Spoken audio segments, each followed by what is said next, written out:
ನೀನು ಯಾರಾದರೂ ಆಗಿರಬಹುದು, ನೀನು ಎಲ್ಲಾದರೂ ಇರಬಹುದು. ಲಾ ಆಫ್ ಅಟ್ರಾಕ್ಷನ್ ಅನ್ನೋದು ಯಾವಾಗಲೂ ಕೆಲಸವನ್ನ ಮಾಡ್ತಾನೆ ಇರುತ್ತೆ. ಅದು ಯಾವಾಗಲೂ ನಿನ್ನ ಆಲೋಚನೆಯಲ್ಲಿ ಪರಿಭ್ರಮಿಸುತ್ತಾ ಇರುತ್ತೆ. ಹಾಯ್ ಸ್ನೇಹಿತರೆ, ಹೇಗಿದ್ದೀರಾ?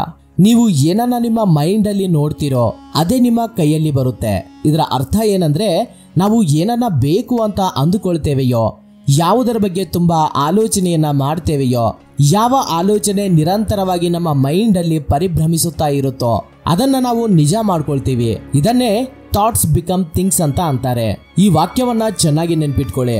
ನಿಮ್ಮ ಯೋಚನೆಗಳನ್ನ ನಿಜ ಮಾಡ್ಕೋಬೇಕು ಅಂದ್ರೆ ನೀವು ಮೊದಲು ನಿಮ್ಮ ಆಲೋಚನೆಗಳನ್ನ ಬಲವಾಗಿಸಿಕೊಳ್ಬೇಕು.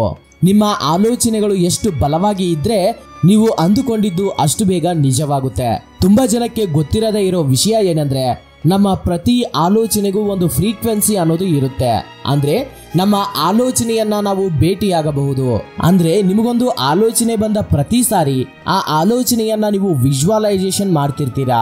ಫಾರ್ ಎಕ್ಸಾಂಪಲ್, ನಿಮಗೆ ಒಂದು ಹೊಸ ಕಾರ್ ಬೇಕು, ಇಲ್ಲಾಂದ್ರೆ ನಿಮಗೆ ಸ್ವಲ್ಪ ಹಣ ಬೇಕು, ಇಲ್ಲಾಂದ್ರೆ ನೀವು ಒಂದು ಕಂಪನಿಯನ್ನ ಸ್ಟಾರ್ಟ್ ಮಾಡಬೇಕು. ನೀವು ಅದರ ಬಗ್ಗೆ ಆಲೋಚನೆ ಮಾಡ್ತಾ ಅವನ್ನೇ ಇಮ್ಯಾಜಿನ್ ಮಾಡ್ತಾ ಇದ್ರೆ ನೀವು ಈ ಆಲೋಚನೆಗಳನ್ನ ಒಂದು ಫ್ರೀಕ್ವೆನ್ಸಿ ಜೊತೆ ನಿರಂತರವಾಗಿ ಈ ಯೂನಿವರ್ಸ್ಗೆ ಕಳಿಸ್ತಾ ಇರ್ತೀರಾ. ನಾವು ಈ ಹಿಂದಿನ ವಿಡಿಯೋದಲ್ಲಿ ಹೇಳಿದ ಹಾಗೇನೆ ನಮ್ಮ ಥಾಟ್ಸ್ ಮ್ಯಾಗ್ನೆಟ್ ಇದ್ದ ಹಾಗೆ. ನಾವು ಏನನ್ನ ಆಲೋಚನೆ ಮಾಡ್ತೇವೆಯೋ ಅದನ್ನ ಆಕರ್ಷಣೆ ಮಾಡ್ತೀವಿ.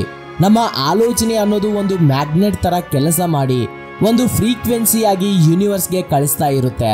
ನೀವು ಯೂನಿವರ್ಸ್ಗೆ ಕಳುಹಿಸಿದ ಆಲೋಚನೆಗಳು ಮತ್ತೆ ತಿರುಗಿ ಅವು ನಿಜವಾಗೋ ಹಾಗೆ ಲಾ ಆಫ್ ಅಟ್ರಾಕ್ಷನ್ ಅನ್ನೋದು ಕೆಲಸ ಮಾಡುತ್ತೆ. ಅದಕ್ಕೊಂದು ಎಕ್ಸಾಂಪಲ್ ಕೊಡ್ತೀನಿ ಕೇಳಿ. ನಾವು ಒಂದು ಟಿವಿನ ತಗೊಂಡ್ರೆ ಆ ಟಿವಿಯಲ್ಲಿ ಇರೋ ಪ್ರತಿ ಚಾನಲ್ಗೂ ಒಂದು ಫ್ರೀಕ್ವೆನ್ಸಿ ಅನ್ನೋದು ಇರುತ್ತೆ. ನಾವು ಚಾನಲ್ ಬದಲಾಯಿಸಿದ ಪ್ರತಿ ಸಾರಿ ಆ ಫ್ರೀಕ್ವೆನ್ಸಿಲಿ ಯಾವ ಚಾನಲ್ ಇರುತ್ತೋ ಆ ಚಾನಲ್ ಪ್ಲೇ ಆಗುತ್ತೆ.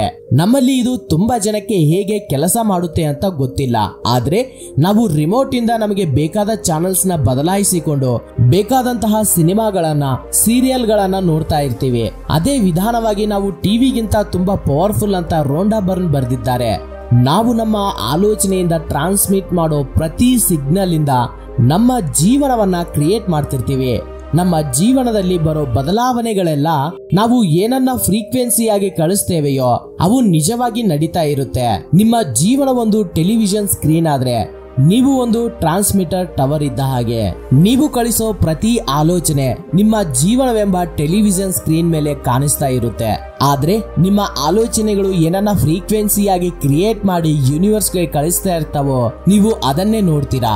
ಸೊ ನಿಮ್ಮ ಜೀವನದಲ್ಲಿ ಏನಾದ್ರೂ ಬದಲಾವಣೆಗಳು ಬೇಕು ಅಂದ್ರೆ ನಿಮ್ಮ ಆಲೋಚನೆಗಳ ಚಾನಲ್ ಅನ್ನ ಬದಲಾಯಿಸಿ.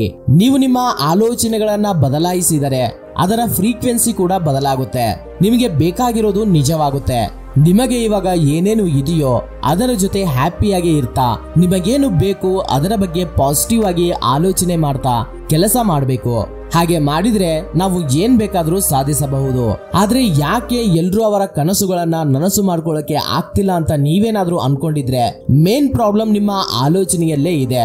ತುಂಬಾ ಜನರ ಆಲೋಚನೆ ಅವರಿಗೆ ಏನು ಅವಶ್ಯಕತೆ ಇಲ್ವೋ, ಏನು ಅವರ ಜೀವನದಲ್ಲಿ ಇಲ್ವೋ ಅದರ ಮೇಲೇನೆ ಇರುತ್ತೆ. ನೀವು ಯಾವಾಗ್ಲೂ ಅದರ ಬಗ್ಗೆನೆ ಆಲೋಚನೆ ಮಾಡ್ತಿದ್ರೆ ನಿಮಗೆ ಅದೇ ಆಗ್ತಾ ಇರುತ್ತೆ. ನಿಮಗೆ ಬೇಕಾಗಿರೋದು ಆಗ್ಬೇಕು ಅಂದ್ರೆ ನಮಗೆ ಏನು ಬೇಕಾಗಿದೆಯೋ ಅದರ ಬಗ್ಗೆ ಆಲೋಚನೆ ಮಾಡಬೇಕು.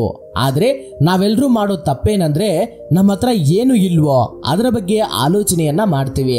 ಅದಕ್ಕೆ ನಮ್ಮ ಆಲೋಚನೆಗಳು, ನಮ್ಮ ಮಾತುಗಳು ಯಾವಾಗ್ಲೂ ಪಾಸಿಟಿವ್ ಆಗಿ ಇರಬೇಕು. ಲಾ ಆಫ್ ಅಟ್ರಾಕ್ಷನ್ಗೆ ಒಳ್ಳೆಯದಕ್ಕೆ ಹಾಗೂ ಕೆಟ್ಟದಕ್ಕೆ ವ್ಯತ್ಯಾಸ ಅನ್ನೋದು ಗೊತ್ತಿಲ್ಲ. ನೀವು ಏನು ಆಲೋಚನೆ ಮಾಡ್ತಿರೋ ನಿಮ್ಗೆ ಅದೇ ಆಗ್ತಾ ಇರುತ್ತೆ.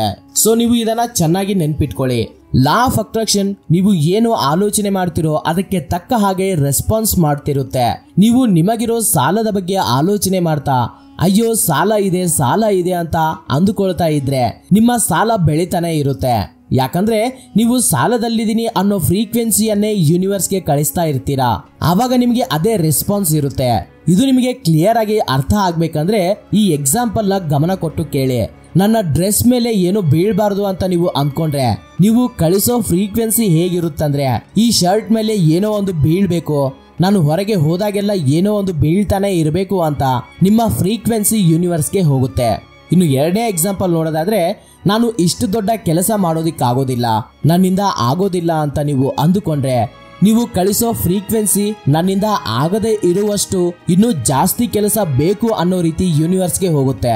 ಇನ್ನು ಮೂರನೇ ಎಕ್ಸಾಂಪಲ್ ನೋಡೋದಾದ್ರೆ, ನಾನು ಇನ್ನು ಮುಂದೆ ಕಿತ್ತಾಡೋದಿಲ್ಲ ಅಂತ ನೀವು ಅಂದ್ಕೊಂಡ್ರೆ ನೀವು ಕಳಿಸೋ ಫ್ರೀಕ್ವೆನ್ಸಿ ನನಗಿನ್ನು ಕಿತ್ತಾಡಬೇಕು ಅಂತ ಇದೆ ಅನ್ನೋ ರೀತಿ ಹೋಗುತ್ತೆ. ಇವಾಗ ಹೇಳಿಕೊಂಡಿರೋ ಎಕ್ಸಾಂಪಲ್ಸ್ ಅಲ್ಲಿ ನಾವು ಒಂದು ಅರ್ಥ ಮಾಡ್ಕೊಳ್ಬೇಕು. ಲಾ ಆಫ್ ಅಟ್ರಾಕ್ಷನ್ ಅನ್ನೋದು ನೀವು ಏನು ಅನ್ಕೊಂಡ್ರೆ ಅದು ಕೊಡುತ್ತೆ. ನೀವು ಅನ್ಕೊಳ್ಳೋದ್ರಲ್ಲಿ ಒಳ್ಳೆಯದಿದೆಯಾ ಕೆಟ್ಟದಿದೆಯಾ ಗ್ರಾಮರ್ ಮಿಸ್ಟೇಕ್ ಇದೆಯಾ ಈ ತರ ಏನೋ ಅದು ಫಾಲೋ ಮಾಡೋದಿಲ್ಲ. ನೀವು ನಂಬಿದ್ರು ಬಿಟ್ರು ಲಾ ಆಫ್ ಅಟ್ರಾಕ್ಷನ್ ಅನ್ನೋದು ಕೆಲಸವನ್ನ ಮಾಡ್ತಾನೆ ಇರುತ್ತೆ. ತುಂಬಾ ಜನ ಕ್ವಾಂಟಮ್ ಫಿಸಿಸಿಸ್ಟ್ ಪ್ರಕಾರ ಯೂನಿವರ್ಸಲ್ ಅನ್ನೋದು ಒಂದು ಆಲೋಚನೆಯಿಂದ ಹುಟ್ಟಿದ್ದು. ನಮ್ಮ ಸುತ್ತ ಇರೋ ಜೀವನವನ್ನ ಆಲೋಚನೆಯಿಂದ ಹಾಗೂ ಲಾ ಆಫ್ ಅಟ್ರಾಕ್ಷನ್ ಇಂದ ಕೆಲಸ ಮಾಡ್ತಾ ಇರುತ್ತೆ. ಅದು ಪ್ರತಿ ಮನುಷ್ಯನಿಗೆ ಒಂದೇ ರೀತಿ ಇರುತ್ತೆ.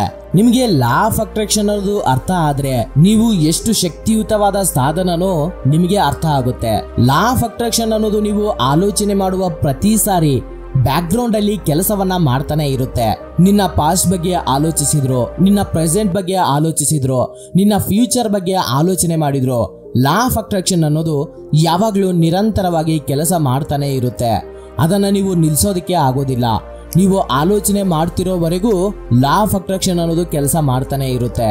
ನಾವು ಯಾವಾಗ್ಲೂ ಆಲೋಚನೆ ಮಾಡ್ತಿರ್ತೇವೆ. ನಮಗೆ ಗೊತ್ತಿದ್ದೋ ಗೊತ್ತಿಲ್ಲದೇನೋ ನಮ್ಮ ಬ್ರೈನ್ ಅನ್ನೋದು ಯಾವಾಗ್ಲೂ ಯಾವುದೋ ಒಂದು ಆಲೋಚನೆಯಲ್ಲಿ ತೇಲ್ತಿರುತ್ತೆ. ನೀವು ನ್ಯೂಸ್ ಪೇಪರ್ ಓದ್ತಿರ್ಬೇಕಾದ್ರೆ, ಟಿವಿ ನೋಡ್ತಿರ್ಬೇಕಾದ್ರೆ, ಮೊಬೈಲ್ ಯೂಸ್ ಮಾಡ್ತಿರ್ಬೇಕಾದ್ರೂ ಕೂಡ ನೀವು ಯೋಚನೆಯನ್ನ ಮಾಡ್ತಾ ಇರ್ತೀರಾ. ನೀವು ನಿಮ್ಮ ಪಾಸ್ಟ್ ಬಗ್ಗೆ ಆಲೋಚಿಸ್ತೀರಾ, ನೀವು ನಿಮ್ಮ ಫ್ಯೂಚರ್ ಬಗ್ಗೆ ಆಲೋಚನೆ ಮಾಡ್ತೀರಾ. ನೀವು ಬೆಳಗ್ಗೆ ಎದ್ದಾಗ ಡ್ರೈವಿಂಗ್ ಮಾಡ್ತಾ ಎಲ್ಲಾದ್ರೂ ಹೋಗ್ಬೇಕಾದ್ರೂ ಕೂಡ ಆಲೋಚನೆ ಅನ್ನೋದು ನಡೀತಾನೆ ಇರುತ್ತೆ. ಆದ್ರೆ ನಮ್ಮಲ್ಲಿ ತುಂಬಾ ಜನ ಒಂದು ಟೈಮ್ ನಲ್ಲಿ ಮಾತ್ರ ಆಲೋಚನೆ ಮಾಡೋದಿಲ್ಲ. ಅದು ಯಾವಾಗ ಅಂದ್ರೆ ತುಂಬಾ ಗಾಢವಾದ ನಿದ್ರೆಯಲ್ಲಿ ಇರ್ಬೇಕಾದ್ರೆ. ಆದ್ರೆ ಆವಾಗ್ಲೂ ಲಾ ಆಫ್ ಅಟ್ರಾಕ್ಷನ್ ಅನ್ನೋದು ಕೆಲಸವನ್ನ ಮಾಡ್ತಾನೆ ಇರುತ್ತೆ. ಅದೇನು ನಾನು ಮಲ್ಕೊಂಡಾಗ ಆಲೋಚನೆ ಮಾಡೋದಿಕ್ಕಾಗಲ್ವಲ್ಲ, ಅದ್ ಹೇಗೆ ಕೆಲಸ ಮಾಡುತ್ತೆ ಅಂತ ನೀವು ಅನ್ಕೊಂಡ್ರೆ, ನೀವು ಮಲ್ಗೋ ಮುಂಚೆ ಯಾವುದರ ಬಗ್ಗೆ ಆಲೋಚನೆ ಮಾಡಿರ್ತೀರೋ ಅದರ ಮೇಲೇನೆ ಲಾ ಆಫ್ ಅಟ್ರಾಕ್ಷನ್ ಅನ್ನೋದು ಕೆಲಸ ಮಾಡ್ತಾ ಇರುತ್ತೆ. ಸೊ ನಿಮಗೆ ಲಾ ಆಫ್ ಅಟ್ರಾಕ್ಷನ್ ಅನ್ನೋದು ಹೇಗೆ ಕೆಲಸ ಮಾಡುತ್ತೆ ಅದರ ಮೇಲೆ ಬೇಸಿಕ್ ಐಡಿಯಾ ಬಂದೇ ಇರುತ್ತೆ. ಇವಾಗ ಈ ವಿಡಿಯೋ ನೋಡ್ತಿರೋ ತುಂಬಾ ಜನಕ್ಕೆ ಅವರ ಜೀವನದಲ್ಲಿ ಏನೋ ಒಂದು ಮಾಡಬೇಕು, ಅವರ ಜೀವನದಲ್ಲಿ ಅವರು ಏನೋ ಒಂದು ಆಗ್ಬೇಕು ಅಂತ ಇರುತ್ತೆ. ಹಾಗೆ ಇರೋರೆಲ್ರು yes I will do it ಅಂತ ಕಾಮೆಂಟ್ ಮಾಡಿ. ಇದರಿಂದ ನಿಮ್ಮ ಎನರ್ಜಿ ಕೂಡ ಯೂನಿವರ್ಸ್ ಅಲ್ಲಿ ಸೇರುತ್ತೆ ಅಂತ ಹೇಳ್ತಾ ಇವತ್ತಿನ ಈ ವಿಡಿಯೋವನ್ನ ಮುಗಿಸ್ತಾ ಇದ್ದೀನಿ. ಮತ್ತೊಂದು ದಿನ ಮತ್ತೊಂದು ಹೊಸ ಟಾಪಿಕ್ ಜೊತೆ ನಿಮ್ಮ ಮುಂದೆ ಇರ್ತೀನಿ, ನಿಮ್ಮ ಸಹೋದರ. Thank you for watching this video. ಜೈ ಹಿಂದ್.